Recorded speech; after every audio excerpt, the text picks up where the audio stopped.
नमस्कार दोस्तों, राउज आईएएस के डीएनएस हिंदी में आपका स्वागत है। और आज के इस वीडियो में हम 24 नवंबर 2023 के कुछ महत्वपूर्ण खबरों का विश्लेषण करेंगे जो यूपीएससी सिविल सेवा की परीक्षा के लिए महत्वपूर्ण है। इस लेक्चर को हम शुरू करें उससे पहले एक बार हम पीपीटी को देख लेते हैं, जिससे कि क्लियर कट आपको आइडिया हो जाए कि किन बिंदुओं को हम किस प्रकार से पढ़ने वाले हैं। तो देखिए, आज हम किन किन विषय वस्तु को शामिल करेंगे। लेक्चर की रूपरेखा आपको दिया जाता है, विगत वर्षों के प्रश्न भी लगाए जाते हैं, उसके बाद उस न्यूज को पूरा समझाया जाएगा। उसके बाद आपको अभ्यास प्रश्न दिया जाता है, जिससे कि अभ्यास प्रश्न को हल करके आप एक बार अपनी प्रिपरेशन को चेक कर सकें। उसके बाद फिर यही प्रक्रिया हम प्रारंभिक परीक्षाओं के लिए प्रयोग में लाते हैं। उसके बाद जो मुख्य परीक्षा होता है, मुख्य परीक्षा से संबंधित हम आर्टिकल लेते हैं। उसके लिए पाठ्यक्रम, विगत वर्ष के प्रश्न, उसके साथ साथ जो भी उससे संबंधित विषय वस्तु होता है उसको पूरी तरीके से हम इसमें कवर करते हैं, जिससे कि आपको उस विषय वस्तु से संबंधित पूरा ज्ञान हो सके। तो अब हम लोग आज के इस लेक्चर को शुरू करेंगे, इसलिए मैं पहले पेज पर आ जा रहा हूं और आज के लेक्चर को हम शुरू करते हैं। देखिए, आज के लेक्चर की रूपरेखा क्या है। तो आज के इस लेक्चर में हम प्रारंभिक परीक्षा के दृष्टिकोण से दो खबरों को देखेंगे, जिसमें से एक है कंबाला उत्सव और दूसरा है संगाई हिरण। और संगाई हिरण जब हम पढ़ेंगे तो उसमें लोकटक झील और इसके साथ साथ एक और केइबुल लामजाओ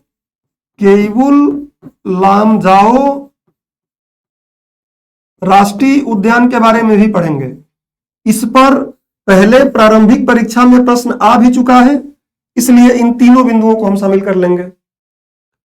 मुख्य परीक्षा के लिए आज हम भारतीय न्यायपालिका में महिला भागीदारी से संबंधित विषय वस्तु को शामिल करेंगे। क्यों? क्योंकि कल के दिन हमारे देश की पहली न्यायाधीश, महिला न्यायाधीश फातिमा बीवी जी का निधन हुआ है, और इसलिए इस उपलक्ष्य पर हम लोग इस विषय वस्तु को शामिल करेंगे, क्योंकि बार बार ऐसी चीजें आएंगी नहीं और मुख्य परीक्षा में इससे संबंधित प्रश्न पहले पूछा गया है।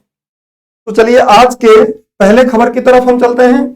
आज का पहला खबर है द हिंदू के पेज नंबर 5 पर, और ये कंबाला उत्सव से है। कंबाला उत्सव से ये खबर लिया गया है। हमें यहां पे जानना ये जरूरी है कि कंबाला उत्सव क्या है, क्योंकि जो ये पॉलिटिकल बातें यहाँ की गई हैं कि कंबाला उत्सव मनाने के लिए जो विरोधी पार्टियां हैं वो भी एकजुट हो गई हैं कर्नाटक में। तो इन संदर्भ को हमें नहीं समझना है, हमें तो मुख्य बिंदु को समझना है कि कंबाला क्या है, क्योंकि आर्ट एंड कल्चर में, कला और संस्कृति में इससे संबंधित प्रश्न पूछा जा सकता है। देखिए, 2014 में ऐसे प्रश्न पूछा भी गया है कलारी पट्टू से। पिछले डीएनएस में आपको एक और आर्ट एंड कल्चर से विषय वस्तु पढ़ाया गया था, जिसमें कलारी पट्टू की बात की गई थी। अब हम समझ लेते हैं कि कंबाला, या इसी को कई जगहों पे लिखता है कंबुला उत्सव। तो इस कंबुला उत्सव के बारे में जो भी महत्वपूर्ण बातें हैं उनको एक बार हम समझ लेते हैं। देखिए, सबसे पहले इसका परिचय अगर हम देखें तो यह दक्षिण पश्चिमी भारतीय राज्य कर्नाटक, ध्यान रखिए, कर्नाटक में आयोजित होने वाली एक वार्षिक भैंस दौड़ है। भैंस या भैंसा जो भी बोल रहे हैं आप, उनके माध्यम से ये जो उत्सव है आयोजित किया जाता है, जो कि आप पीछे अभी इस चित्र में भी देख पा रहे हैं कि ये दो भैंस या दो भैंसा जो भी बोल रहे हैं आप, उनको एक साथ जोड़ी में बांधकर, और ये व्यक्ति क्या कर रहा है, इनको दौड़ा रहा है, और ये कीचड़ में, पानी में दौड़ाएगा। ये हाथ में एक डंडी लिया रहता है, जिसको कई बार कंबा कहा जाता है या कंपा कहा जाता है, इसको लेकर दौड़ता है। और जो ऐसे ही कई प्रतियोगी इसमें दौड़ते हैं, जो जीतता है इसमें उसको पुरस्कृत किया जाता है। इस पर कई बार प्रश्न भी उठते रहे हैं कि ये पशुओं पर क्रूरता होती है। ऐसा ही एक और आयोजन किया जाता है तमिलनाडु में। तमिलनाडु में भी ऐसा एक आयोजन किया जाता है जिसका नाम सुने होंगे आप, जल्लीकट्टू। ये भी बार बार न्यूज में रहता है। जब भी इसका अभ्यास किया जाता है, इस उत्सव को आयोजित किया जाता है, तब ये न्यूज में बन जाता है और इस पे एडिटोरियल और समाचार पत्रों में भी अलग अलग तरीके से ये कवर किया जाता है। समझते हैं। तो यही बात इसमें बोला जा रहा है कि भैंस दौड़ है। कंबाला शब्द कंपा काला से लिया गया है। कंपा काला से लिया गया है, काला ध्यान रखिएगा, जिसका तात्पर्य है, कंपा का मतलब होता है क्या, कीचड़। कंपा का मतलब होता है गंदा, या कई बार इसी को लोग बोलते हैं कीचड़, कुल मिला के कीचड़। और जो काला होता है इसका मतलब क्या होता है, मैदान। जो काला होता है इसका मतलब होता है मैदान, तो इसीलिए इसको बोलते कीचड़ से भरे मैदान। कंपा कला से कंबाला शब्द लिया गया है, जिसका मतलब होता है कीचड़ से भरे मैदान। यह त्योहार प्रत्येक वर्ष नवंबर में शुरू होता है और मार्च तक चलता रहता है। ऐसा नहीं कि नवंबर में शुरू हो गया तो मार्च तक लगातार चलेगा। 2 दिवसीय आयोजन होता है ये, लेकिन इसी बीच में आयोजित होता है। ये इसी समय काल के बीच में आयोजित होता है। अलग अलग तरीके से लोग आयोजित करते हैं और ये 2 दिवसीय होता है, ध्यान रखिएगा। यह भगवान शिव के अवतार भगवान कदरी मंजूनाथ को समर्पित है। तो ये उत्सव है वो भगवान कदरीनाथ को समर्पित है, कदरी मंजूनाथ को। अब इसके बाद आप इस स्लाइड पे आ जाएं, कुछ अन्य महत्वपूर्ण तथ्य समझ लीजिए कि यह त्योहार तटीय कर्नाटक के कृषक समुदाय द्वारा मनाया जाता है। कृषक समुदाय इसको मनाते हैं क्योंकि इसको एक रिचुअल के तौर पर माना जाता है कि इससे जो कृषि है वो काफी अच्छी होगी, कृषि के जो उत्पादन होगा वो काफी अच्छा होगा, इसलिए कृषकों द्वारा इसको मनाया जाता है। परंपरागत रूप से जब शुरू में ये शुरू हुआ था, तो कई बार इसको कोरांग भी कहा जाता है, बट उसको आप ध्यान न दें, बस दिमाग में रखिए कि परंपरागत रूप से यह कर्नाटक के तुलुनाडु, कर्नाटक में तटीय इलाके जो हैं वहां पे एक क्षेत्र है तुलुनाडु, कई छोटे छोटे उसमें ब्लॉक और जगह क्षेत्र हैं, उन सबको मिला के तुलुनाडु कहा जाता है। तुलुनाडु क्षेत्र के स्थानीय जमींदार जो थे, उन जमींदारों को तुलुआ कहा जाता था। तो तुलुआ जमींदारों और परिवारों द्वारा यह प्रायोजित किया जाता था शुरू में, प्रारंभिक काल में, जब ये शुरू में विकास में था। लेकिन वर्तमान में इसका आयोजन जमींदार नहीं करते हैं, बल्कि इसका आयोजन कंबाला समितियों या कंबाला एसोसिएशन बोल सकते हैं आप, तो कंबाला समितियों द्वारा के माध्यम से यह किया जाता है। पहले ये तुलुआ जमींदारों और परिवारों द्वारा प्रायोजित किया जाता था या आयोजित किया जाता था, बट अब ये कंबाला समितियों या एसोसिएशन के माध्यम से किया जाता है। तो ये ध्यान रखिएगा।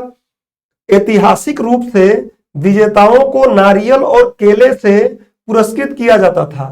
तो शुरू में पहले क्या किया जाता था कि जो विजेता होते थे उन विजेताओं को केले और नारियल देकर पुरस्कृत किया जाता था। लेकिन वर्तमान में अब क्या हो रहा है, विजेताओं को सोने का सिक्का, चांदी का सिक्का या फिर नकद राशि दिया जाता है। तो अब ये थोड़ी बड़ी प्रतिस्पर्धा जैसी खेल बन गया है। देखिए लिखा है कि परंतु वर्तमान में इसने सोने और चांदी के सिक्के तथा नगद राशि का रूप ले लिया है। किसने, इस पुरस्कार ने। नारियल और केले के जगह पे अब ये सोने चांदी के सिक्के और नकद राशि ने ले लिया है। अब अनुष्ठानिक पहलू के रूप में कई बार ऐसा माना जाता है कि जो इस महोत्सव में या इस उत्सव में जो किसान अपने भैंस या भैंसों को शामिल करते हैं, वो इसलिए करते हैं क्योंकि किसान अपनी भैंसों को बीमारियों से बचाने के लिए ऐसा करते हैं। तो एक अनुष्ठानिक रूप से भी इसको माना जाता है कि ये किसान अपने भैंस या भैंसों को बीमारियों से बचाने के लिए ऐसा करते हैं। तो ये आप दिमाग में रखिएगा। अब बात आती है कानूनी स्थिति, क्योंकि आपको पता है कि ऐसे इस प्रकार के खेल में इन जो जी यहाँ पे भैंस यूज की जा रही हैं, भैंसे यूज किए जा रहे हैं, इनके साथ क्या हो रहा है, क्रूरता हो रहा है। तो इनके क्रूरता के लिए लगातार प्रश्न इस पे उठता रहता है। और ऐसा ही एक बार 2014 में पशु कल्याण संगठनों द्वारा दायर मुकदमों के आधार पर भारत के सर्वोच्च न्यायालय ने कंबाला पर प्रतिबंध लगाने का आदेश दिया। मतलब वर्ष 2014 में जब पशु कल्याण संगठन एक याचिका दायर की है सुप्रीम कोर्ट में, तो सुप्रीम कोर्ट ने क्या किया, इन आयोजनों पर जलीकट्टू और ये कंबाला इन पर प्रतिबंध लगाने का आदेश दे दिया।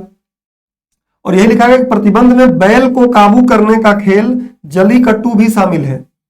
जलीकट्टू तमिलनाडु में खेला जाता है और उसमें बैल को काबू में किया जाता है।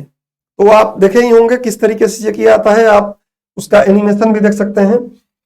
जनवरी 2017 में जब ये बंद यहाँ पे सुप्रीम कोर्ट ने बोला कि इसको प्रतिबंधित कर दिया जाए इन खेलों को, क्योंकि इससे पशुओं पर क्रूरता हो रही है, तो जनवरी 2017 में एक सरकारी आदेश ने जलीकट्टू पर प्रतिबंध हटा दिया। सरकार ने एक आदेश पारित करके क्या कर दिया, सुप्रीम कोर्ट के इस आदेश को नलिफाई कर दिया और उस प्रतिबंध को हटा दिया। और जनता ने कंबाला पर भी प्रतिबंध हटाने का फिर बोला कि कर्नाटक में कि यहां भी प्रतिबंध को हटाया जाए।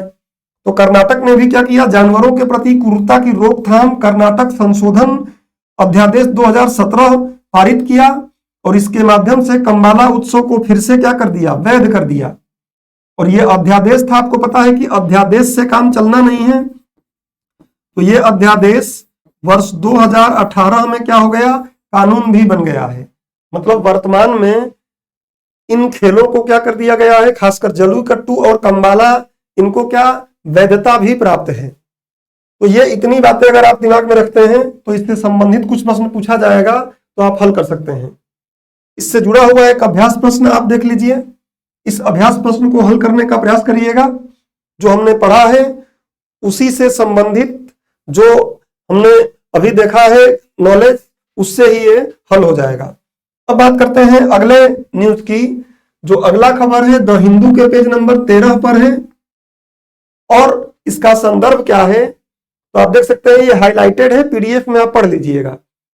इसमें क्या किया गया है कि एक प्रोजेक्ट है, हाइड्रो इलेक्ट्रिक प्रोजेक्ट, और ये कहाँ है, तो ये प्रोजेक्ट इसी मतलब जो लोकटक लेक है इस पर ही है।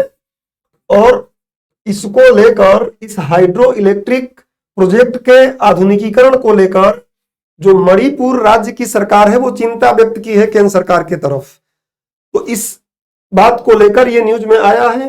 अब हम इन बातों को समझते हैं कि हमारे परीक्षा के दृष्टिकोण से इसमें क्या देखना है।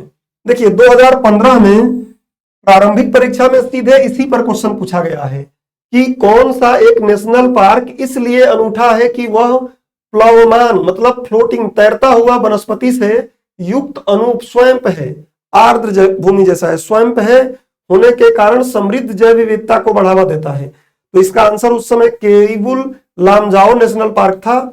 बट अब इसमें हम क्या पढ़ेंगे देखते हैं, ये तो विगत वर्ष के प्रश्न रहा। यह है संगाई हिरण।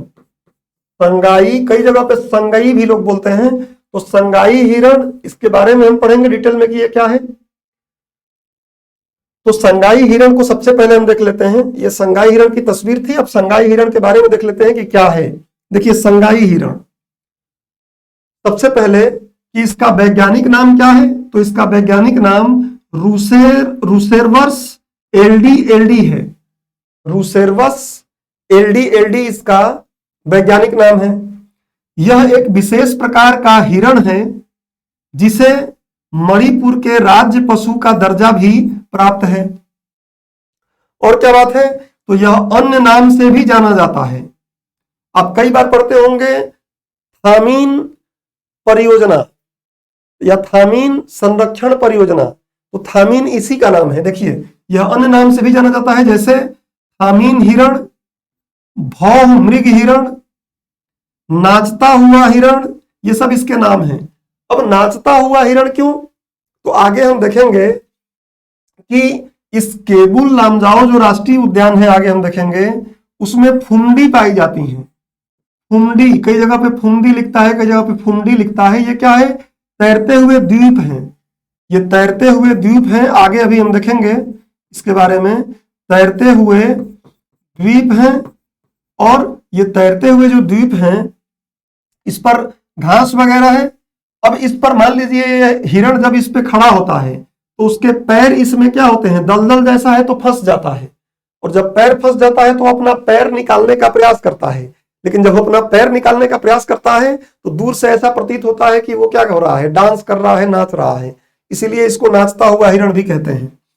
यह विश्व की सबसे दुर्लभ स्तनधारियों में से एक है। ये भी ध्यान रखिएगा, कभी ऐसे कथन बनाए तो आपको दिमाग में रखना है कि यह विश्व की सबसे दुर्लभ स्तनधारियों में से एक है।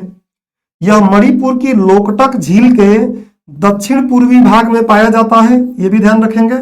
अभी हम लोकटक झील के बारे में भी देखेंगे। यह है मणिपुर की लोकटक झील, और इस लोकटक झील का हमने स्टडी करने के बाद यहाँ पे देखिए ये हमने बनाया भी है। ये फुंडी की बात कर रहा था, वृत्ताकार फुंडी। ये द्वीप है तैरते हुए, और ये द्वीप पर ही अगर वो पाया जाएगा तो पैर वगैरह निकालता है तो लगता है कि डांस कर रहा है। इन सबको अभी हम क्रमशः करके देखेंगे। पहले टॉपिक एक एक करके कवर करते हैं। देखिए, तो दक्षिण पूर्वी भाग में पाया जाता है। यह मणिपुर की एक स्थानिक प्रजाति है, मतलब मूल, जैसे हम बोलते हैं ना कि मूल निवासी, वैसे ही पशुओं के लिए हम स्थानिक बोलते हैं। तो क्या बोलेंगे कि यह मणिपुर की एक स्थानिक प्रजाति है जो केवल भारत के मणिपुर राज्य में ही पाया जाता है। तो ये एकदम महत्वपूर्ण बात है, इसको जरूर दिमाग में रखिएगा कि भारत में केवल मणिपुर में पाया जाता है, और मणिपुर की ये स्थानिक है, मूल रूप से मणिपुर में ही ये पाया जाता है। अब थोड़ी सी और बातें समझ लेते हैं इसके संरक्षण से संबंधित। तो वन्य जीव संरक्षण अधिनियम जो बना है 1972, इसमें जो पशु हैं जिनको लगता है कि विलुप्ति के कगार पे हैं या अलग अलग तरीके से उनको नुकसान पहुंच रहा है, तो उसके लिए हम अलग अलग अनुसूचियों में उनको क्या करते हैं? शामिल करके सुरक्षा प्रदान करते हैं। तो वन्य जीव संरक्षण अधिनियम 1972 के अनुसूची 1 में शामिल है, और अनुसूची 1 में जो जीव शामिल होते हैं उनको बहुत ज्यादा सुरक्षा के मानक तय किए गए थे। उनको बहुत ज्यादा सुरक्षा के मानकों को प्रदान किया जाता है। ध्यान रखिएगा कि बहुत ज्यादा इस पर रेगुलेशन होता है, बहुत ज्यादा इस पे अगर कोई इनका पोचिंग करते हुए पाया गया, शिकार करते हुए पाया गया, कुछ नुकसान को पहुंचाते हुए पाया गया, तो उस पर बहुत ही कड़े प्रावधान लगेंगे। ये ध्यान रखिएगा। अगला, यह अंतरराष्ट्रीय प्रकृति संरक्षण संघ IUCN की रेड लिस्ट, लाल सूची में गंभीर रूप से संकटग्रस्त क्रिटिकली एंडेंजर्ड श्रेणी में शामिल है। ये जरूर आप दिमाग में रखेंगे। कई बार ये पूछता है कि ये वाला जीव IUCN के किस कैटेगरी में है, और संगाई पर यह क्वेश्चन पूछा जा सकता है क्योंकि ये काफी बार न्यूज में बनेगा और काफी महत्वपूर्ण ये जीव है। वर्ष 2010 में शुरू हुए संगाई महोत्सव को, मणिपुर में एक संगाई महोत्सव शुरू हुआ। प्रत्येक वर्ष मणिपुर में 21 से 30 नवंबर तक मनाया जाता है, और इस महोत्सव का नाम मणिपुर के राज्य पशु संगाई के नाम पर ही रखा गया है। तो इस महोत्सव का नाम ही संगाई के नाम पर रखा गया है, ध्यान रखिएगा। अब ये महत्वपूर्ण, आपको एक बात और दिमाग में रखनी है संरक्षण से, कि चूंकि 1977 में इनकी कुल आबादी मात्र 18 हो गई थी, अतः इस प्रजाति के संरक्षण व संवर्धन हेतु वर्ष 1977 में मणिपुर राज्य में थामीन परियोजना शुरू की गई थी। तो ये महत्वपूर्ण बात है, इसको भी आप दिमाग में रखिएगा। थामीन परियोजना मणिपुर में शुरू की गई थी, किसके लिए? तो इसी जो हमारा थामीन हिरण है या फिर संगाई हिरण है, इसके संरक्षण के लिए। इतनी बातें अगर आपको समझ में आ गई, मैं बीच बीच में साइड भी हो जाता हूं जिससे कि आप स्क्रीनशॉट लेना चाहे तो मेरे लिखी हुई बातों को भी स्क्रीनशॉट ले सकें। अब आते हैं अगले बिंदु पर। तो ये हो गया हमारा इंडिया का मैप। इसमें यह है, देखिए ये है मणिपुर, ये मणिपुर का मैप, और इस मणिपुर में ये वाला जो हिस्सा है जो यहां दिखाया है, ये क्या है? लोकटक झील है। तो ये मैपिंग में जरूर दिमाग में रखिएगा। आगे, अब लोकटक झील की बात आई है तो हम केवल अधूरा केवल संगाई को पढ़ के छोड़ दे, सही नहीं है। लोकटक झील पर भी प्रश्न आ सकता है, तो लोकटक झील देख लेते हैं। देखिए, यह पूर्वोत्तर भारत में मणिपुर राज्य की सबसे बड़ी मीठे पानी की झील है। ध्यान रखिएगा कि मणिपुर ही नहीं, ये पूर्वोत्तर की, पूर्वोत्तर में पूरे पूर्वोत्तर की सबसे बड़ी मीठे पानी की झील है। यह झील इसके अंतर्गत तैरने वाले फुंडी के लिए प्रसिद्ध है। अब फुंडी में अभी आपको बता दिया, कुछ तैरते हुए जो द्वीप हैं, उसमें गोलाकार तैरते हुए जो द्वीप हैं उनको फुंडी कहा जाता है। इसके पानी का उपयोग सिंचाई, पेयजल आपूर्ति और जल विद्युत उत्पादन के लिए किया जाता है। अब प्रश्न ये उठता है कि पानी इसको मिलता कहां से है? झील है तो इस झील को किसी नदी से, कहीं से तो पानी मिलेगा। तो लोकटक झील को मणिपुर नदी से ही पानी मिलता है। ध्यान रखिएगा, मणिपुर नदी से पानी मिलता है और उसकी कई सहायक नदियां भी इसको पानी देती हैं। तो ये आप दिमाग में रखिएगा। अब थोड़ी बात और समझ लेते हैं कि लोकटक झील को 1990 में रामसर कन्वेंशन, आप पढ़े होंगे कि 1971 में ईरान के शहर रामसर में आर्द्र भूमियों को बचाने के लिए, किसको? आर्द्र भूमियों के संरक्षण और जैव विविधता के संरक्षण के लिए रामसर कन्वेंशन किया गया था। तो उसके तहत यह अंतर्राष्ट्रीय महत्व की आर्द्र भूमि के रूप में नामित किया गया था इसको, किसको? लोकटक झील को। परंतु बढ़ते मानवीय हस्तक्षेप से झील के पारिस्थितिकी तंत्र पर पड़े गंभीर प्रभाव के मद्देनजर झील को 1993 में रामसर समझौते के तहत ही जो आर्द्र भूमियां शामिल होती हैं उनको मॉन्ट्रेक्स रिकॉर्ड में क्या किया जाता है? इसको मैं मिटा के लिखता हूं, मॉन्ट्रेक्स रिकॉर्ड में शामिल किया जाता है। मॉन्ट्रेक्स रिकॉर्ड मतलब मान लीजिए एक डायरी है, उस डायरी में उसको लिख लिया गया। तो मॉन्ट्रेक्स रिकॉर्ड में इसको कब? 1993 में शामिल किया गया, लेकिन रामसर कन्वेंशन में इसको अंतर्राष्ट्रीय महत्व की आर्द्र भूमि 1990 में घोषित किया गया था। तो ये ध्यान रखिएगा। और ये महत्वपूर्ण बात कि केबुल लामजाओ दुनिया का एकमात्र तैरता हुआ राष्ट्रीय उद्यान है जो इसी झील पर स्थित है। अब केबुल लामजाओ, देखिए राष्ट्रीय उद्यान क्या है, ये कभी अन्य समय राष्ट्रीय उद्यान न्यूज में आया तो हम पढ़ेंगे, लेकिन केबुल लामजाओ को जरूर पढ़ लेते हैं कि केबुल लामजाओ क्या है। तो इसको भी देख लेते हैं। अगर आपको स्क्रीनशॉट लेना है तो स्क्रीनशॉट ले लीजिए। उसके बाद फिर हम आ जाते हैं अगले बिंदु पर। ये तो वही फुंडी की बात मैं कर रहा हूं कि ये फुंडी है और ये मैप और आपको यहाँ पे दिखाया गया है। इस मैप को पीडीएफ के थ्रू और देख लीजिएगा। यहाँ पे दिखाया गया है केबुल लामजाओ नेशनल पार्क, राष्ट्रीय उद्यान। केबुल, कई बार केबुल लिखते हैं लोग, कई जगहों पे हिंदी में आप देखेंगे केबुल, तो आप दोनों ही लिख सकते हैं। केबुल लामजाओ राष्ट्रीय उद्यान क्या है? सबसे पहले यह मणिपुर के बिष्णुपुर जिले में स्थित है। अभी आपने मैप देख लिया, यहां पे इसका मैप दिखाया गया है। उसके बाद अगली बिंदु जो रहेगी, यह विश्व का एकमात्र तैरता हुआ राष्ट्रीय उद्यान है। अभी हमने पीछे पढ़ लिया।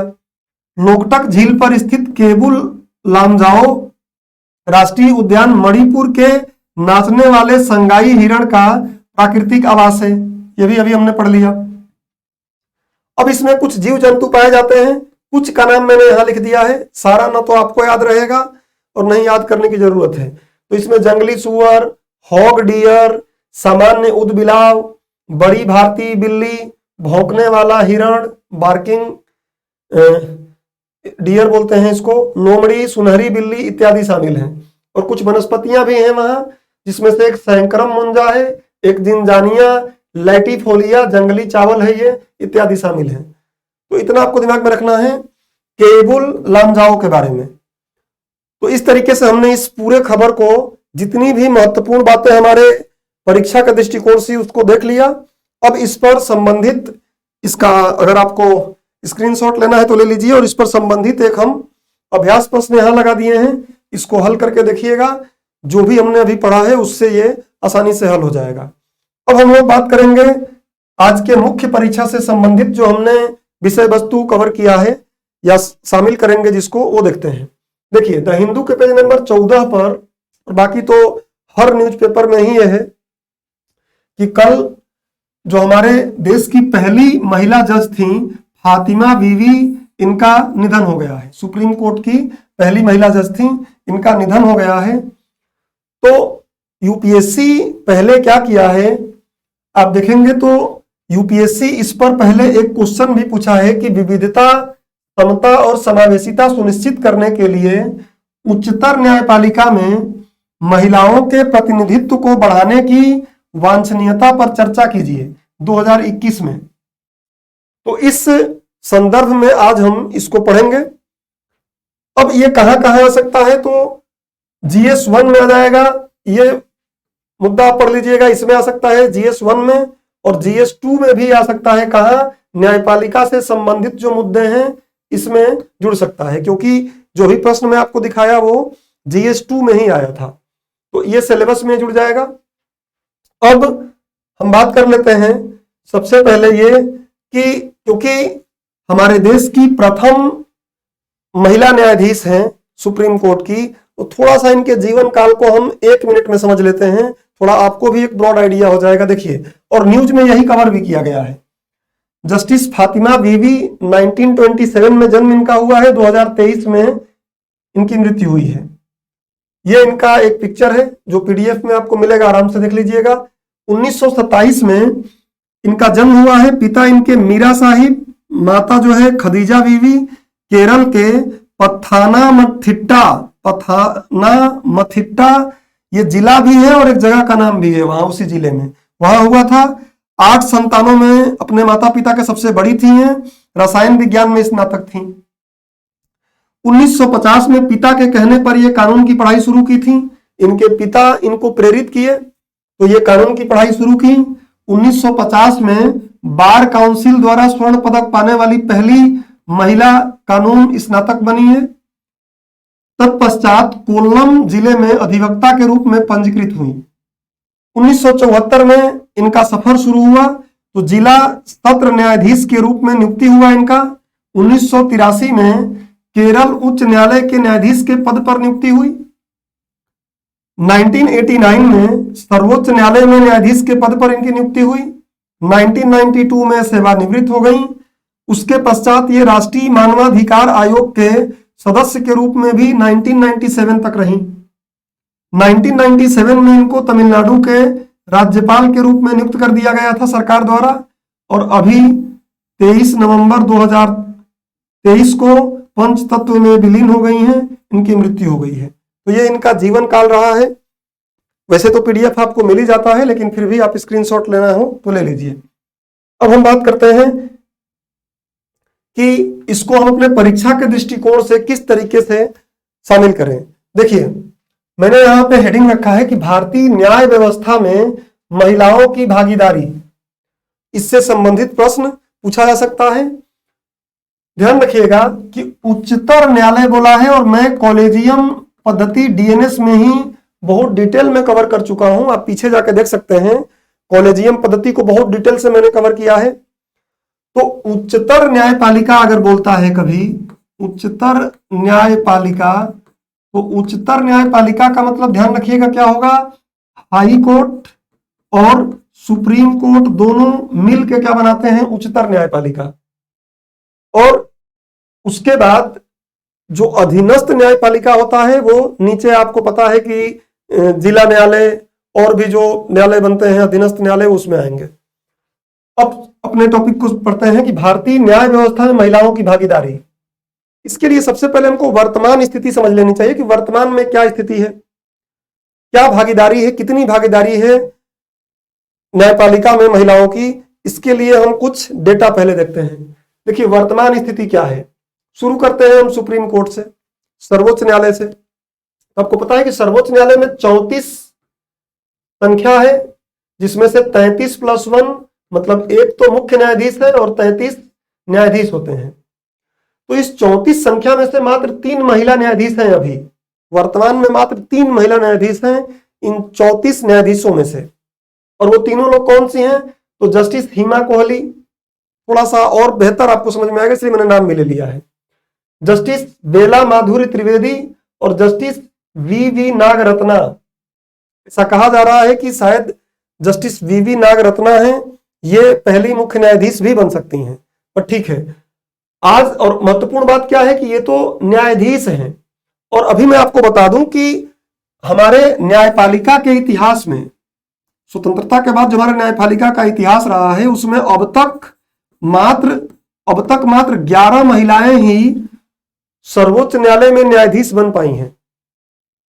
तो ये आपको ध्यान रखना है कि अब तक मात्र 11, और मैं मुख्य न्यायाधीश तो कोई बना ही नहीं है, केवल न्यायाधीश की बात कर रहा हूं। यहां देखिए स्पष्ट लिखा है कि आज तक कोई भी महिला मुख्य न्यायाधीश नहीं बन पाई है। तो ये वर्तमान स्थिति, पहले तो सर्वोच्च न्यायालय की हमने देख लिया। अब एक रिपोर्ट है India justice report 2022, India justice report 2022, और इसके अनुसार क्या है देखिए कि जो उच्च न्यायालय है हमारे देश में, जो उच्च न्यायालय है, टोटल 25 जो उच्च न्यायालय हैं, उसमें 13.1% महिला की भागीदारी है। मतलब महिला न्यायाधीशों की भागीदारी 13.1% है औसत रूप में। जिनमें सबसे अधिक कहां है? सिक्किम उच्च न्यायालय में है, जिनमें सबसे अधिक सिक्किम उच्च न्यायालय में है, और कितना? 33.3%। लेकिन महत्वपूर्ण बात यह है कि बिहार, उत्तराखंड, मेघालय और त्रिपुरा जैसे राज्यों में इनकी भागीदारी शून्य है। तो ये वर्तमान स्थिति सुप्रीम कोर्ट का हमने देख लिया, यहां पे हाई कोर्ट का देख लिया कि क्या स्थिति है। स्थिति आंकड़े सही नहीं बता रहे हैं वर्तमान स्थिति। आगे थोड़ी और बढ़े हम, तो 35.1% महिला न्यायाधीश अधीनस्थ न्यायालयों में, तीनों न्यायालय में हम देखेंगे तो सर्वोच्च न्यायालय, ये उच्च न्यायालय और ये है अधीनस्थ न्यायालय। अब अधीनस्थ न्यायालय में आपके दिमाग में 35.1% क्यों है? अधीनस्थ न्यायालय में 35.1% क्यों है? तो वहां पर क्या प्रतियोगी परीक्षाओं द्वारा नियुक्ति होती है। प्रतियोगी परीक्षाओं में कई राज्य क्या किए हैं? आरक्षण भी दिए हुए हैं महिलाओं के लिए, और इसलिए वहां पे संख्या आपको ज्यादा दिखाई दे रही है। कितना? 35.1% अधीनस्थ न्यायालय में महिला न्यायाधीशों की भागीदारी है, जो ऊपर की तुलना में बहुत ज्यादा है। कारण अपने समझ लिया कि एक तो प्रतियोगी परीक्षाओं के माध्यम से हो रहा है, जबकि ऊपर दोनों में क्या हो रहा है? कॉलेजियम पद्धति चल रही है, तो यह दिक्कत है। नीचे प्रतियोगी परीक्षाओं से हो रहा है, और प्लस कुछ राज्य क्या किए हैं? प्रतियोगी परीक्षाओं में महिलाओं को आरक्षण भी प्रदान किए हैं, तो उसका फायदा यहां मिल रहा है। और इसमें भी अधीनस्थ न्यायालय में अगर देखेंगे आप, तो गोवा में सर्वाधिक 70% भागीदारी है। गोवा में सबसे ज्यादा, मतलब गोवा का जो अधीनस्थ न्यायपालिका है, न्यायालय है, उनमें 70% भागीदारी महिलाओं की है। तो ये कुछ फैक्ट है वर्तमान स्थिति का, तीनों ही स्तर पर, सर्वोच्च न्यायालय पर, उच्च न्यायालय के लिए, अधीनस्थ के लिए ध्यान रखिएगा। अब इसी में एक बात और जुड़ेगी, क्योंकि आपको पता है कि जो उच्च न्यायालय, सर्वोच्च न्यायालय में बहुत से जो सीनियर वकील होते हैं उनकी नियुक्ति हो जाती है न्यायाधीश के रूप में। तो वकीलों की स्थिति क्या है ये भी देख लेते हैं। तो भारत में लगभग 15% वकील महिलाएं हैं। मतलब भारत के वकीलों में जितने भी वकील हैं, लॉयर्स हैं, उनमें 15% की हिस्सेदारी किसकी है? महिलाओं की है। तो ये चिंतनीय बात है, ये बहुत बढ़िया बात नहीं है। अब थोड़ी वैश्विक स्तर की बात कर लेते हैं कि वैश्विक स्तर पे क्या स्थिति है। देखिए, अंतर्राष्ट्रीय बार एसोसिएशन के अनुसार, जो अंतर्राष्ट्रीय बार एसोसिएशन है, वो बोलता है कि महिला वकीलों की संख्या 51% है। वैश्विक स्तर की बात हो रही है, हमने पहले देश की बात किया, अब वैश्विक कर रहे हैं। परंतु यह केवल 32% वरिष्ठ पदों पर नियुक्त हैं। महिलाएं जो वरिष्ठ पद पर, टोटल तो 51% हैं, लेकिन जो सीनियर पद हैं, उन सीनियर पदों पे कितनी है? मात्र कितनी है? यहाँ पे 32% है वरिष्ठ पदों पर। और महिलाएं सभी न्यायाधीशों का 43% हिस्सा बनाती हैं विश्व में। लेकिन उसमें भी जो सीनियर पद हैं, यहां आपको ये नहीं दिख रहा होगा, तो कोई दिक्कत नहीं है, इससे आपको कोई समस्या नहीं होगा। ये आपको पीडीएफ पीपीटी मिल जाएगा। मैं बोल भी दे रहा हूं कि महिलाएं सभी न्यायाधीशों का, मतलब विश्व में सभी न्यायाधीशों का 43% हिस्सा तो है, लेकिन जो सीनियर पद है उसमें मात्र कितना है? 26% नियुक्त हैं। तो ये पूरे वर्तमान स्थिति डेटा के माध्यम से हमने देख लिया कि भारत में तीनों जो हमारा न्यायपालिका है, अधीनस्थ, सर्वोच्च और उच्च, वकील की स्थिति क्या है और वैश्विक स्तर पर स्थिति क्या है वकालत में, और उसके साथ साथ न्यायपालिका में। अब बात करते हैं कि न्यायपालिका में महिलाओं की कम भागीदारी का कारण क्या है। अभी हमने वर्तमान स्थिति देख लिया। अब देखेंगे कि न्यायपालिका में महिलाओं की कम भागीदारी का कारण क्या है। और बहुत से कारण आपको ऐसे भी पता है कि जनरल हम देखते रहते हैं कि पूर्वाग्रह है, कई ऐसी चीजें हैं, वो सिंपल बातें ही यहाँ पे है। देखिए पहली क्या है, लैंगिक पूर्वाग्रह और रूढ़िवादिता। हम लैंगिक रूप से पूर्वाग्रह बना लेते हैं कि ये वाला काम महिला नहीं कर सकती, ये वाला काम ही केवल महिला करेगी, महिला जो एयरफोर्स में नहीं जा सकती। जो अभी आपने देखा कि उदाहरण के तौर पर अभी अवनी चतुर्वेदी जो हैं वो एयरफोर्स के लिए गई थी। ऐसे ही आप देखेंगे तो सियाचिन जो रीजन है, क्षेत्र है, वहां पर शिवा चौहान जो है वो मतलब तैनात हुई हैं। तो इस तरीके से पूर्वाग्रह हमने बना लिया है, उस पूर्वाग्रह के कारण भी बहुत कुछ चीजें दिक्कत हो जाती है। तो लैंगिक पूर्वाग्रह और रूढ़िवादिता, समाज में लैंगिक पूर्वाग्रह और रूढ़िवादिता की गहरी जड़ें हैं जो न्यायिक भूमिकाओं के लिए महिलाओं की क्षमता और उपयुक्तता के बारे में संदेह पैदा करती हैं। बहुत सी पूर्वाग्रह ऐसे बना हुआ है कि ये काम महिलाओं के लिए नहीं है, ये काम केवल पुरुषों के लिए है। और इसके कारण उसमें से एक क्या है, न्यायपालिका में महिलाओं का जाना भी है। तो ये एक रूढ़िवादिता का दिक्कत है जिसके कारण कम भागीदारी है। श्रम का लैंगिक विभाजन, हमने श्रम का लैंगिक विभाजन ऐसा कर दिया है कि जो देखभाल वाला काम है, बच्चों के पालन वाला काम है, वो महिलाएं करेंगी, पुरुष कमाने का काम करेंगे। इसलिए महिलाएं ज्यादा समय तक पढ़ाई में अपना समय खर्च नहीं कर सकती। कानून की पढ़ाई काफी लंबी हो जाती है, तो उतना समय खर्च न करके वो बच्चों के पालन में लग जाती है। अर्थशास्त्र का नोबेल पुरस्कार जो इस बार मिला है गोल्डिन जी को, उसमें ये सारी बातें उन्होंने बताया है और मैंने इसको काफी विस्तार से कवर किया है।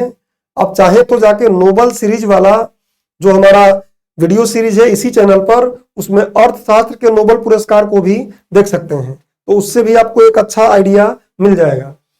तो देखिए, सांस्कृतिक और सामाजिक अपेक्षाएं अक्सर देखभाल और घरेलू जिम्मेदारियों के लिए महिलाओं पर बोझ डालती हैं।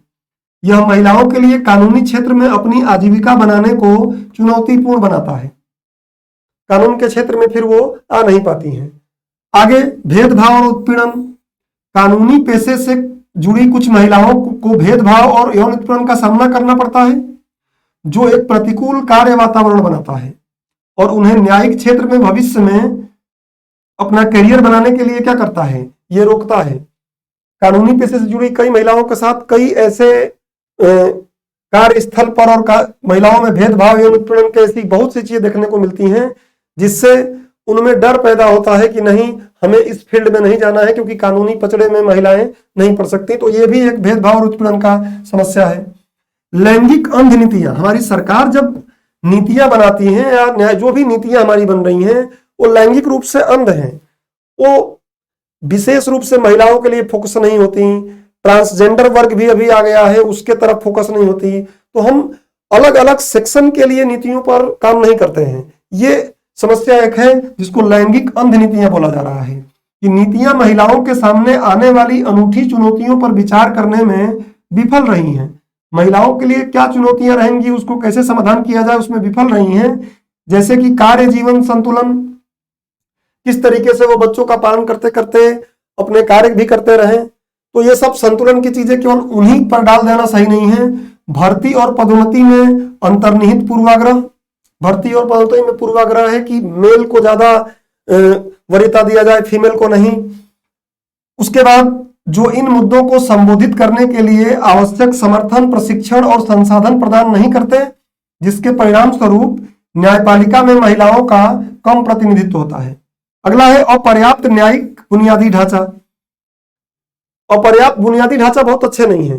न्यायपालिका, मान लीजिए कि न्यायपालिका की जो बिल्डिंग है, चीजें हैं, वो क्या है, छोटे हैं, काफी भीड़ भाड़ से भरे हुए कोर्ट रूम है हमारे, टॉयलेट्स वगैरह की ऐसे प्रसाधन की कमी है, और बच्चों के देखभाल के लिए ऐसी सुविधाएं नहीं है, क्रेच की सुविधाएं नहीं है जहां पे महिलाएं जाकर अपने बच्चों को दूध पिला सके, अपने बच्चों को वहां रख सके, इस टाइप की चीजें नहीं है। ये बुनियादी ढांचा भी कहीं ना कहीं न्यायपालिका की तरफ महिलाओं को झुकाव होने से रोकता है।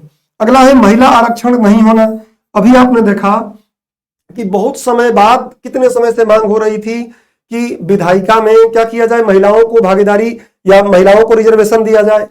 अंततः अब जाके नारी वंदन अधिनियम पारित हुआ है, जिसमें 33% महिलाओं को लोकसभा में और राज्य विधानसभाओं में क्या हुआ है, आरक्षण मिला है। लेकिन न्यायपालिका में तो ऐसा कुछ भी नहीं है, तो महिला आरक्षण नहीं होना। खासकर मैं बोला कि कुछ राज्यों में अधीनस्थ में तो है, लेकिन उच्च और उच्चतम में कहीं नहीं है। तो देखिए क्या बोल रहा है कि कई राज्यों में निचली न्यायपालिका में, मतलब अधीनस्थ न्यायपालिका में महिलाओं के लिए आरक्षण नीति लागू है, जो उच्च न्यायालयों और सर्वोच्च न्यायालयों में नहीं है। आपको पता है कॉलेजियम पद्धति चलती है, यहाँ पे ऐसा कुछ भी नहीं है।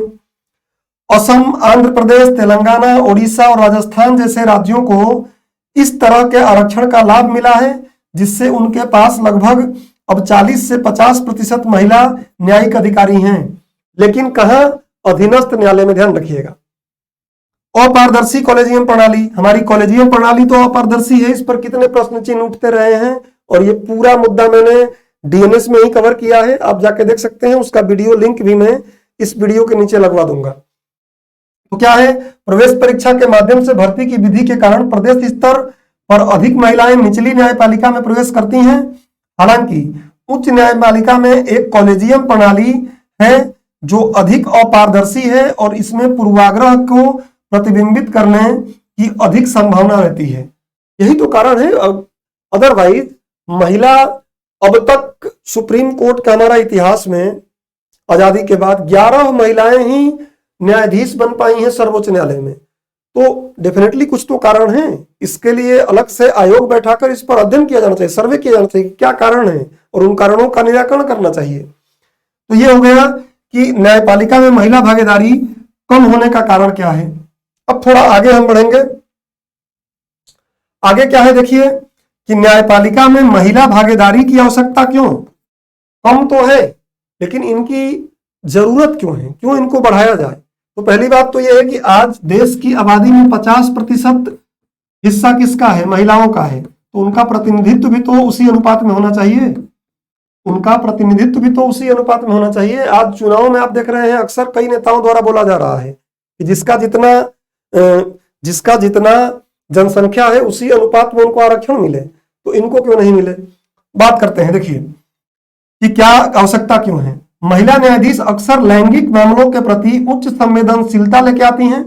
महिला जो होती हैं वो संवेदनशील रहेंगी लैंगिक मामलों के प्रति, जिनमें घरेलू हिंसा, यौन उत्पीड़न और भेदभाव शामिल है। इनकी उपस्थिति में ऐसे मामलों में निष्पक्ष और अधिक सूचित निर्णय लिया जा सकता है, इन्फॉर्म्ड निर्णय लिया जा सकता है, क्योंकि उनका खुद का भी अनुभव रहेगा इन सभी मुद्दों के प्रति। अगला, जब बेंच में ये बैठेंगी तो बेंच पर विभिन्न दृष्टिकोण और विविध तर्क लाने से अधिक सार्वजनिक विश्वास पैदा होता है, क्योंकि जब महिला भी रहेंगी तो वो अपने निर्णय भी लेकर अपनी बातें भी रखेंगी। तो इससे क्या होगा, विविधता आएगी, विविध तर्क आएंगे, क्योंकि उनके पास पुरुषों और महिलाओं पर कुछ कानूनों के अलग अलग प्रभावों की बारीक समझ है। महिलाओं को ज्यादा बारीक समझ रहेगी उन चीजों के लिए। यह समाज की संरचना को अधिक प्रतिबिंबित करेगा। महिला पुरुष दोनों के तर्क को शामिल करके निर्णय दिए जा सकेंगे। दूसरी बात क्या है कि वैश्विक स्तर पर जो एसडीजी गोल चल रहे हैं, सतत विकास लक्ष्य चल रहे हैं, इस सतत विकास लक्ष्य का जो एसडीजी 5 है, लक्ष्य 5 है, उसकी प्राप्ति भी हो पाएगी, क्योंकि जो क्या बोलता है कि लैंगिक समानता हासिल करना और सभी महिलाओं व लड़कियों को सशक्त बनाना। तो ये एसडीजी का लक्ष्य 5 बोलता है, ये भी हम सुनिश्चित कर पाएंगे। अगली बात क्या कि महिला न्यायाधीशों की उपस्थिति महत्वाकांक्षी महिला वकीलों और न्यायाधीशों के लिए रोल मॉडल के रूप में काम करती है। जैसे आप देखेंगे कि आईपीएस अधिकारी जो प्रथम बनी हमारे देश में, किरण बेदी, उनको देखकर महिलाएं अपना कैरियर आईपीएस अधिकारी की तरफ बनाने लगी, और आज काफी कुछ बदला है।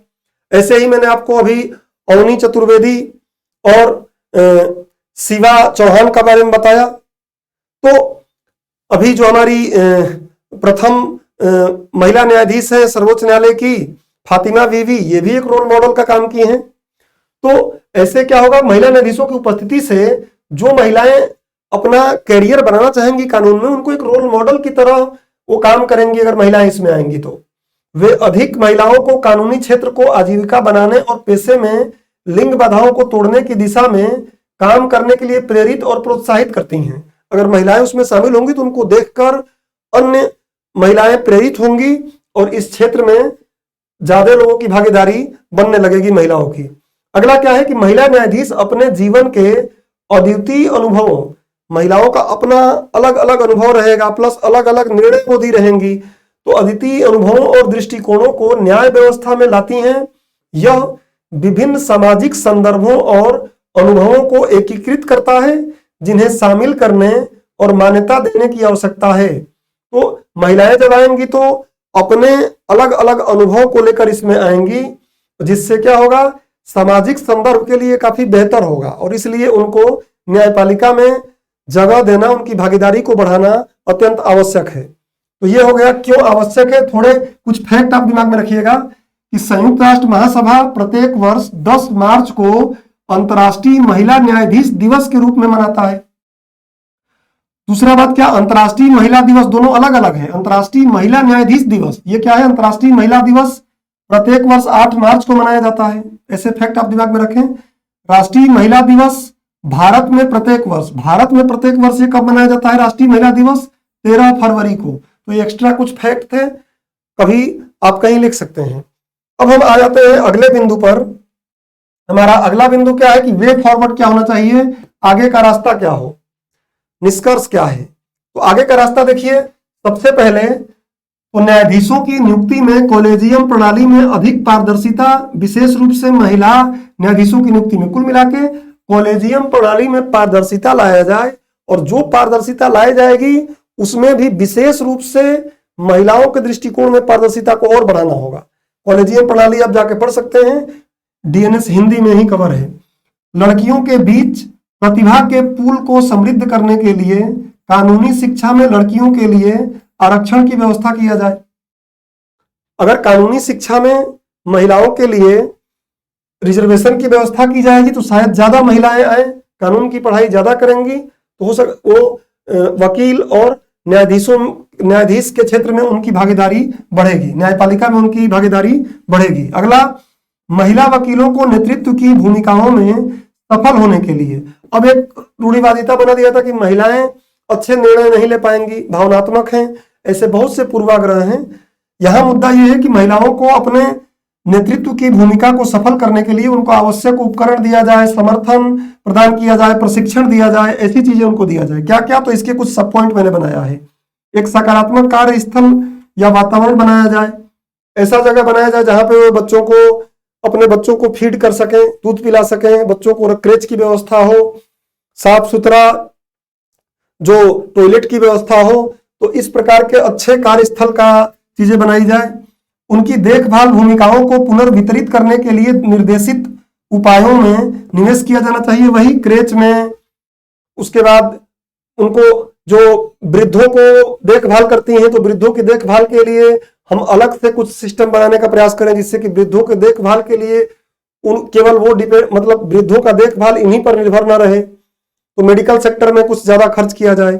इस प्रकार का कार्य किया जाए कि वो थोड़ा फ्री रहे और मतलब इन चीजों से फ्री होकर और इस तरीके के अध्ययन और कार्यों पर भी अपने आजीविका को बनाने का प्रयास करें। लिंग और जाति के आधार पर आम मिथकों और रूढ़ियों को दूर करने के लिए कदम उठाया जाए। लिंग के आधार पर जो मिथक है, पूर्वाग्रह है, उसको तोड़ने के लिए जागरूकता फैलाया जाए, कुछ अलग अलग इनिशिएटिव लिया जाए सरकार के द्वारा। उसके बाद क्या है कि उच्च न्यायपालिका में महिलाओं का क्षैतिज आरक्षण, जैसा कि कुछ राज्यों में अधीनस्थ न्यायालयों में है। आगे का रास्ता लिखना आसान होता है क्योंकि जो पीछे पड़ चुके हैं वही बातें हैं। तो अगर अधीनस्थ न्यायालय में है तो जो उच्च न्यायालय और उच्चतर सुप्रीम कोर्ट है, दोनों में कुछ आरक्षण की व्यवस्था किया जाए, जैसे कि विधायिका में भी किया गया है। असम, आंध्र प्रदेश, तेलंगाना, उड़ीसा और राजस्थान जैसे राज्यों को इस तरह के आरक्षण का लाभ मिला है, जो पीछे हमने अभी देखा है। कार्यस्थल में भेदभाव, हिंसा और उत्पीड़न को खत्म करने के लिए औपचारिक प्रक्रियाएं और तंत्र बनाए जाए, जिससे कि कार्यस्थल पर भेदभाव न हो, शिकायत का अच्छा तरीका हो, वहां पे तंत्र बनाया जाए। कुछ इस तरीके का सिस्टम बनाया जाए कि वहां पे महिलाओं का उत्पीड़न न हो, लिंग में भेदभाव न हो और वो फ्री होकर काम कर सकें। जिससे कि उनका मनोबल बढ़े इस क्षेत्र में आने के लिए। लिंगवाद, लैंगिक हिंसा और इसके जोखिम कारकों की व्यापकता की पहचान के लिए ऑडिट आयोजित किया जाना कि आखिर में ये हिंसाएं हो रही हैं तो इसके लिए लगातार समीक्षा हो, कुछ संगठन बनाए जाए, कुछ समितियां बनाई जाए जो और अध्ययन करके बताएं कि किन कारणों से ये भागीदारी कम है। कार्यस्थल पर घरेलू हिंसा के पीड़ितों का समर्थन करने के लिए कानूनी सुरक्षा और उपायों को लागू करना, ये काम किया जाए। आगे इन घटनाओं की रिपोर्टिंग के लिए औपचारिक रिपोर्टिंग तंत्र बनाना, इन घटनाओं जो भी घटनाएं हो रही हैं इनका रिपोर्ट करने के लिए औपचारिक तंत्र बनाया जाए जहां पे फ्री होकर जाके रिपोर्ट किया जा सके, उनकी सुनवाई हो। ऐसा ना हो कि वो रिपोर्टिंग कर ले और रिपोर्टिंग करने के बाद उन पर पता चले कि मान लीजिए कोई महिला वकील है, उसके बारे में कुछ उल्टा पुल्टा चीजें बोला गया, कुछ उसको किया गया, वो जाके कहीं शिकायत करती है इस तंत्र में। तो एक तो अच्छा तंत्र रहे और तंत्र पे जाने के बाद ऐसा ना हो कि उस महिला के साथ प्रतिशोध लिया जाए, उस महिला को और ज्यादा केस उस पर डाल दिए जाए और ज्यादा उसको परेशान किया जाए। तो ऐसा ना हो, इसलिए ऐसी घटनाओं की रिपोर्ट करने वालों के खिलाफ प्रतिशोध को रोकने का भी प्रावधान करना पड़ेगा। अगर इन बातों को हम ध्यान से कर लेते हैं तो कहीं ना कहीं जो न्यायपालिका में महिला की भागीदारी है वो बढ़ सकती है। तो इस तरीके से ये मुद्दा हमने कवर कर लिया है। आज का जिन बिंदुओं को हमें शामिल करना था वो सारी बातें हमने कवर कर लिया है, लेकिन 2 मिनट एक अपडेट मैं आपको दे देता हूं, क्योंकि मैं राज्यपाल से संबंधित मुद्दा डीएनएस में कवर कर चुका हूं। आप जाके पीछे देख सकते हैं कि राज्यपाल की स्वविवेकी शक्तियों से संबंधित बार बार मुद्दा न्यूज में आता रहता है, उसको होलिस्टिकली कवर हो चुका है। उसमें एक नया अपडेट आया है, उस अपडेट को मैं आपको बता देता हूं। सर्वोच्च न्यायालय का राज्यपाल के निर्णय के संबंध में, राज्यपाल के शक्तियों के संबंध में निर्णय आया है। एक 3 लोगों की पीठ द्वारा यह निर्णय दिया गया है। और क्या निर्णय है देखिए, हाल ही में पंजाब सरकार की याचिका पर निर्णय देते हुए सर्वोच्च न्यायालय ने कहा है कि यदि किसी विधेयक पर राज्यपाल अपनी सहमति नहीं देना चाहता तो उसे ऐसे विधेयक को जल्द से जल्द राज्य विधायिका को पुनर्विचार के संदेश के साथ वापस भेज देना चाहिए। बहुत लंबे समय तक उसको लेकर बैठ नहीं सकते आप। सर्वोच्च न्यायालय ने यह भी याद दिलाया है कि यदि राज्य विधायिका राज्यपाल द्वारा वापस भेजे गए विधेयक को संशोधन के साथ या बिना संशोधन के राज्यपाल की मंजूरी के लिए दोबारा भेजती है तो राज्यपाल को ऐसे विधेयक को सहमति देने के अलावा और कोई विकल्प नहीं है। यह सबसे महत्वपूर्ण मुद्दा है, ध्यान रखिएगा। सबसे महत्वपूर्ण मुद्दा यही हुआ है, क्योंकि राज्यपाल पुनर्विचार के लिए लौटाया, फिर वो दे देते थे, पुनर्विचार के बाद विधायिका देती थी विधानसभा, उसके बाद फिर से वो रोक लेता था, निर्णय नहीं देता था उस पर, न सहमति देता था, न कुछ, वैसे ही दबा के बैठता रहता था। तो अब उसको ऐसा नहीं करना है क्योंकि सुप्रीम कोर्ट ने फैसला दिया है। तो ये महत्वपूर्ण मुद्दा है। सर्वोच्च न्यायालय ने कहा है कि विधेयक को दबाकर बैठ जाना संविधान के क्या है, खिलाफ है। तो ये कुछ बातें हैं निर्णय में। राज्यपाल के शक्तियों से संबंधित मुद्दा मैं पहले आपको पढ़ा चुका हूं, एक बार फिर जल्दी से बता देता हूं कि विधेयक से संबंधित उसके पास क्या शक्ति है। तो संविधान के अनुच्छेद 200 के तहत राज्यपाल को यह शक्ति दी गई है कि वह किसी विधेयक को मंजूरी दे सकता है। पहले पढ़ा चुका हूं, बस रिवीजन के लिए आपको मेमोराइज करा दे रहा हूं, अपडेट दे रहा हूं। विधेयक को पुनर्विचार के लिए विधायिका को वापस भेज सकता है, विधेयक को मंजूरी देने से इनकार कर सकता है। ये 3 काम कर सकता है। और ज्यादा डेवलपमेंट मुख्य रूप से यहाँ पे हुआ है कि अगर पुनर्विचार के लिए भेजा और फिर से विधायिका ने उसी को पारित कर दिया तो अब राज्यपाल को सहमति देना ही पड़ेगा। यह महत्वपूर्ण मुद्दा इस निर्णय में हुआ है। अनुच्छेद 201 में एक और प्रावधान है। क्या एक और प्रावधान क्या है कि विधेयक को राष्ट्रपति की मंजूरी के लिए सुरक्षित रखने का प्रावधान। राज्यपाल चाहे तो उस विधेयक को राष्ट्रपति के लिए सुरक्षित रख सकता है कि राष्ट्रपति इस पर अपना कंसेंट देंगे। तो ये नया डेवलपमेंट था। आज के इस लेक्चर को हम लोग यहीं पर समाप्त करेंगे। मिलते हैं अगले डीएनएस में। धन्यवाद।